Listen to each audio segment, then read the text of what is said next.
ನಮಸ್ಕಾರ ವೀಕ್ಷಕರೇ. ಜುಲೈ 24 ಶುಕ್ರವಾರ ರಾಜ್ಯಾದ್ಯಂತ ಶಾಲಾ ಕಾಲೇಜುಗಳು ವಿಶ್ವವಿದ್ಯಾಲಯಗಳು ಸಂಪೂರ್ಣ ಬಂದ್. ದೇಶಾದ್ಯಂತ ಲಕ್ಷಾಂತರ ವಿದ್ಯಾರ್ಥಿಗಳ ಭವಿಷ್ಯಕ್ಕೆ ವಿಘ್ನ ತಂದ ನೀಟ್ ಪ್ರಶ್ನೆ ಪತ್ರಿಕೆ ಸೋರಿಕೆ ಪ್ರಕರಣ ಇದೀಗ ತೀವ್ರ ರಾಜಕೀಯ ಪಕ್ಷಪಾತತೆಗೆ ಕಾರಣವಾಗಿದೆ. ನವದೆಹಲಿ ಸೇರಿದಂತೆ ಬೇರೆ ಬೇರೆ ರಾಜ್ಯಗಳಲ್ಲಿ ನೀಟ್ ಅಕ್ರಮ ವಿರುದ್ಧ ಪ್ರತಿಭಟನೆಗಳು ಜೋರಾಗಿದ್ದು, ಕೇಂದ್ರದ ವೈಫಲ್ಯ ಧೋರಣೆ ಖಂಡಿಸಿ ರಾಜ್ಯಾದ್ಯಂತ ಶಾಲಾ ಕಾಲೇಜುಗಳು ವಿಶ್ವವಿದ್ಯಾಲಯಗಳು ಜುಲೈ 24ರಂದು ಶುಕ್ರವಾರ ಸಂಪೂರ್ಣ ಬಂದ್ ಆಗಲಿವೆ. ಹೌದು, ವಿದ್ಯಾರ್ಥಿಗಳ ಭವಿಷ್ಯಕ್ಕೆ ಆತಂಕ. ನೀಟ್ ಅಕ್ರಮವು ಉಸ್ತುವಾರಿ ಸಂಸ್ಥೆಯಾದ ನ್ಯಾಷನಲ್ ಟೆಸ್ಟಿಂಗ್ ಏಜೆನ್ಸಿ ಮತ್ತು ಕೇಂದ್ರ ಸರ್ಕಾರದ ನಿರ್ಲಕ್ಷ್ಯದಿಂದಲೇ ಆಗಿದೆ ಎಂದು ವಿದ್ಯಾರ್ಥಿಗಳು ಆಕ್ರೋಶ ಹೊರಹಾಕಿದ್ದಾರೆ. ಸಿಜೆಪಿ ಪಕ್ಷ ಹಾಗೂ ಇತರರು ಕೂಡಿ ಬೃಹತ್ ಪ್ರತಿಭಟನೆ ನಡೆಸಿದ್ದಾರೆ. ಅಕ್ರಮ ಹೊಣೆ ಹೊತ್ತು ಕೇಂದ್ರ ಶಿಕ್ಷಣ ಸಚಿವ ಧರ್ಮೇಂದ್ರ ಪ್ರಧಾನ್ ತಕ್ಷಣವೇ ರಾಜೀನಾಮೆ ನೀಡಬೇಕು ಎಂಬ ಒತ್ತಾಯ ಕೇಳಿ ಬಂದಿದೆ. ಜುಲೈ 24ರಂದು ಎಲ್ಲ ವಿಶ್ವವಿದ್ಯಾಲಯಗಳು ಶಾಲಾ ಕಾಲೇಜುಗಳು ಬಂದ್.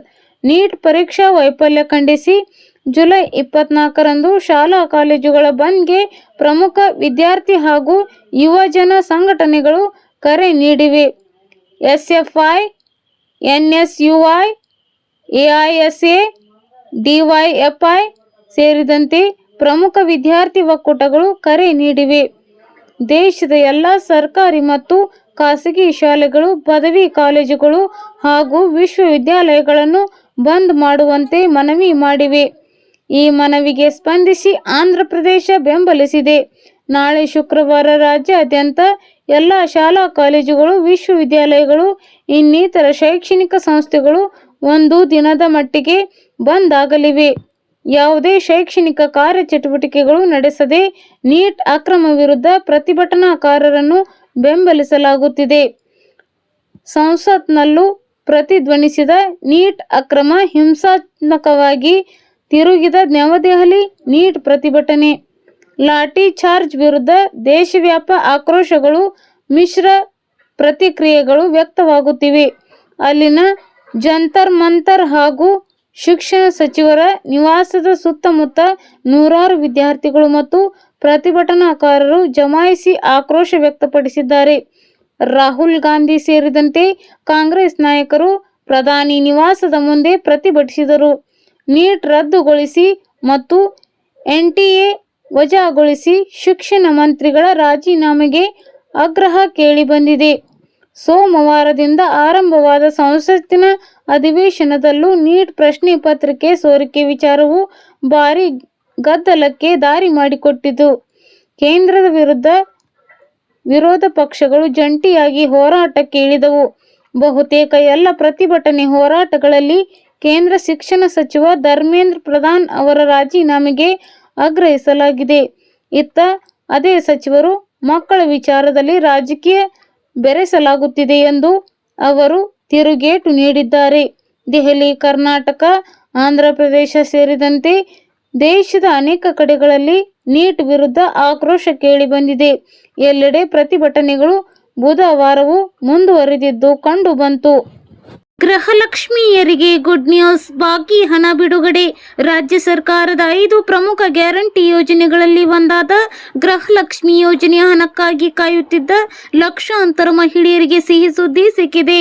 ತಾಂತ್ರಿಕ ವಿಳಂಬದಿಂದಾಗಿ ಬಾಕಿ ಇದ್ದ ಮೇ ತಿಂಗಳವರೆಗಿನ ಕಂತುಗಳ ಮೊತ್ತವನ್ನು ರಾಜ್ಯ ಸರ್ಕಾರ ಬಿಡುಗಡೆ ಮಾಡಿದ್ದು, ಅರ್ಹ ಫಲಾನುಭವಿಗಳ ಬ್ಯಾಂಕ್ ಖಾತೆಗಳಿಗೆ ನೇರ ನಗದು ವರ್ಗಾವಣೆಯ ಮೂಲಕ ಹಣ ಜಮೆ ಮಾಡುವ ಪ್ರಕ್ರಿಯೆ ಆರಂಭವಾಗಿದೆ. ಖಾತೆಗೆ ಹಣವು ಹಂತ ಹಂತವಾಗಿ ಜಮೆಯಾಗುತ್ತಿದ್ದು, ಸಂಪೂರ್ಣ ಪ್ರಕ್ರಿಯೆ ಪೂರ್ಣಗೊಳ್ಳಲು ಕೆಲ ದಿನಗಳ ಕಾಲಾವಕಾಶ ಬೇಕಾಗಬಹುದು. ಫಲಾನುಭವಿಗಳು ತಮ್ಮ ಬ್ಯಾಂಕ್ ಖಾತೆಗೆ ಮೊತ್ತ ತಲುಪಿರುವುದನ್ನು ಪರಿಶೀಲಿಸಲು ಕರ್ನಾಟಕ ಡಿಬಿಟಿ ಮೊಬೈಲ್ ಆ್ಯಪ್ ಮೂಲಕ ಅಧಿಕೃತ ಸಹಾಯವಾಣಿ ಸಂಖ್ಯೆಗೆ SMS ಕಳುಹಿಸಿ ಖಾತರಿಪಡಿಸಿಕೊಳ್ಳಬಹುದು. ಒಂದು ವೇಳೆ ಹಣ ಜಮೆಯಾಗದಿದ್ದರೆ ಫಲಾನುಭವಿಗಳ ಬ್ಯಾಂಕ್ ಖಾತೆಗೆ ಆಧಾರ್ ಲಿಂಕ್ ಹಾಗೂ NPCI ಮ್ಯಾಪಿಂಗ್ ಸಕ್ರಿಯವಾಗಿದೆಯೇ ಎಂಬುದನ್ನು ಪರಿಶೀಲಿಸಿಕೊಳ್ಳಬೇಕು. ಹೆಚ್ಚಿನ ಮಾಹಿತಿಗಾಗಿ ಗ್ರಾಮ್ 1, ಕರ್ನಾಟಕ 1 ಕೇಂದ್ರಗಳು ಅಥವಾ ಸೇವಾ ಸಿಂಧು ವೆಬ್ಸೈಟ್ ಸಂಪರ್ಕಿಸಬಹುದು ಎಂದು ಸೂಚನೆ ನೀಡಲಾಗಿದೆ. ಪಡಿತರ ಚೀಟಿದಾರರಿಗೆ ಗುಡ್ ನ್ಯೂಸ್. ಆಗಸ್ಟ್ 1ರಿಂದ ಒಂದೇ ಬಾರಿಗೆ 3 ತಿಂಗಳ ಉಚಿತ ಅಕ್ಕಿ ವಿತರಣೆ.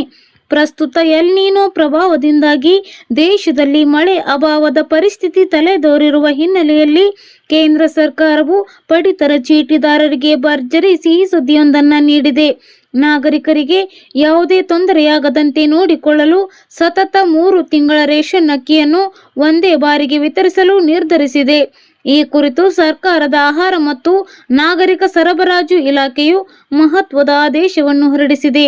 ಕೇಂದ್ರ ಸರ್ಕಾರದ ನಿರ್ದೇಶನದಂತೆ 2026ರ ಆಗಸ್ಟ್, ಸೆಪ್ಟೆಂಬರ್ ಮತ್ತು ಅಕ್ಟೋಬರ್ ತಿಂಗಳ ಪಡಿತರವನ್ನು ಒಂದೇ ಅವಧಿಯಲ್ಲಿ ಫಲಾನುಭವಿಗಳಿಗೆ ಹಂಚಿಕೆ ಮಾಡಲು ಇಲಾಖೆ ತೀರ್ಮಾನಿಸಿದೆ.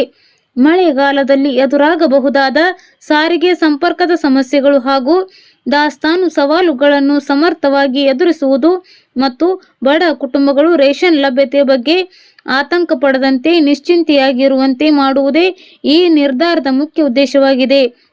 ಆಗಸ್ಟ್ 1ರಿಂದಲೇ ಈ 3 ತಿಂಗಳ ಪಡಿತರ ಸಾಮಗ್ರಿಗಳ ವಿತರಣೆ ಪ್ರಕ್ರಿಯೆ ಆರಂಭವಾಗಲಿ.